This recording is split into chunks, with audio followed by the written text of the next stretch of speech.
மீன ராசியில் இருக்கிறவங்களுக்கு ஆடி மாத ராசி பலன்கள் பார்க்கலாம்.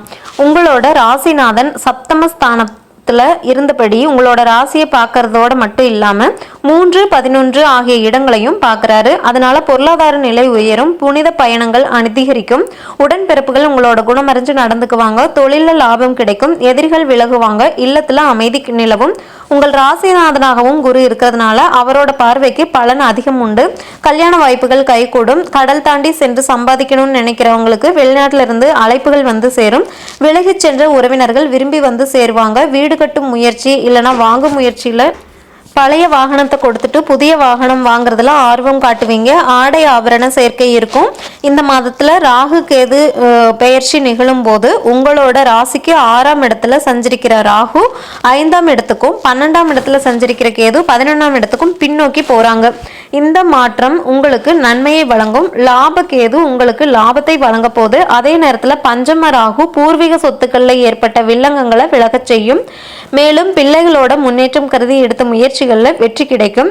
ராகு கேது வழிபாடுகளையும் முறையா செஞ்சீங்க அப்படின்னு சொன்னா உங்களுக்கு ரொம்ப நல்லது. ஜூலை 22ஆம் தேதி சிம்மத்திற்கு புதன் போறாரு. மறைந்த புதன் உங்களுக்கு தனலாபத்தை கொடுக்கிற மாதிரி இருப்பாரு. மாமன் மைத்துனர் வழியில ஏற்பட்ட மனக்கசப்புகள் மாறும். ஒரு சிலருக்கு உத்தியோக மாற்றங்கள் உறுதியாகலாம். உயர் பதவியில இருக்கிறவங்களுக்கு அனுகூலத்தோட புது முயற்சிகள்ல ஈடுபடுவீங்க. வெளிநாட்டுக்கு போய் உத்தியோகம் பார்க்கும் அமைப்பு உருவாகலாம். கண்ணியம் மிக்க நண்பர்கள் உங்கள் கடமைக்கு உறுதுணையா இருப்பாங்க.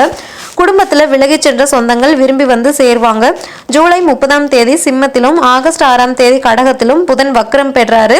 இந்த வக்ரம் உங்களுக்கு வளர்ச்சி கூடும் விதத்துல இருக்கு. குறிப்பா கேந்திராதிபத்திய தோஷம் பெற்ற கிரகங்கள் யோகத்தை செய்யும். அதனால தாய் வழி ஆதரவு உண்டு. இடம் பூமி பத்திரப்பதிவுல இருந்த தடைகள் அகலும். திருமண முயற்சியில அனுகூலம் கிடைக்கும்.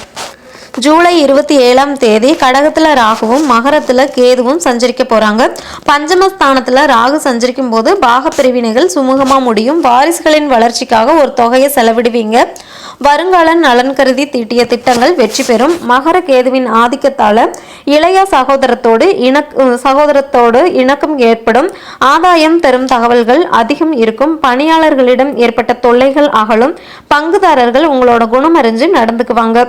ஆகஸ்ட் 4ஆம் தேதி சனி வக்ர நிவர்த்தி ஆகிறாரு. லாபாதிபதியாகவும் விரையாதிபதியாகவும் இருக்கிற சனி 9ஆம் இடத்துல சஞ்சரிக்கும் போது வக்ர நிவர்த்தி ஆகிறதுனால நல்ல வாய்ப்புகள் இல்லம் தேடி வரும். சொல்லை செயல்படுத்துவீங்க. துணிவும் தன்னம்பிக்கையும் உயரும். பயணங்கள் அதிகரிக்கும். வீட்டுக்கு தேவையான விலையுயர்ந்த பொருட்களை வாங்கி சந்தோஷப்படுவீங்க. பெண்களுக்கு பார்த்தீங்கன்னா இந்த மாதம் குறு பார்வையால குழப்பங்கள் ஆகலும். குதூகலம் கூடும். வழக்கமான பணிகளில் இருந்த தொய்வு நீங்கும். வங்கிகளில் கரைந்த சேமிப்புகளை ஈடுகட்டுவீங்க. கணவன் மனைவிக்குள்ள ஒற்றுமை பலப்படும். பிள்ளைகளின் எதிர்பார்ப்புகளை நிறைவேற்றுவீங்க. உடன்பிறப்புகள் உங்கள் வளர்ச்சிக்கு உறுதுணையா இருப்பாங்க. உயர் பதவிகள் வருவதற்கான அறிகுறிகள் தென்படும். ராகு கேதுக்களுக்குரிய வழிபாடும் பிரதோஷ வழிபாடும் பெருமை சேர்க்கும். அது மட்டும் இல்லாம வியாழக்கிழமை அன்னைக்கு குரு வழிபாடு செய்யறதும் நல்லது. நல்ல நாட்கள்னு பார்த்தீங்கன்னா 17, 18, 22, 23 ஜூலை மாதத்துல, ஆகஸ்ட் மாதத்துல 1, 2, 3 அப்புறம் 7, 8. உங்களுக்கு அதிர்ஷ்ட நிறம்னு பார்த்தீங்கன்னா கரும் பச்சை. மேலும் தகவல்களுக்கு சேனலை சப்ஸ்கிரைப் பண்ணுங்க. தேங்க்யூ.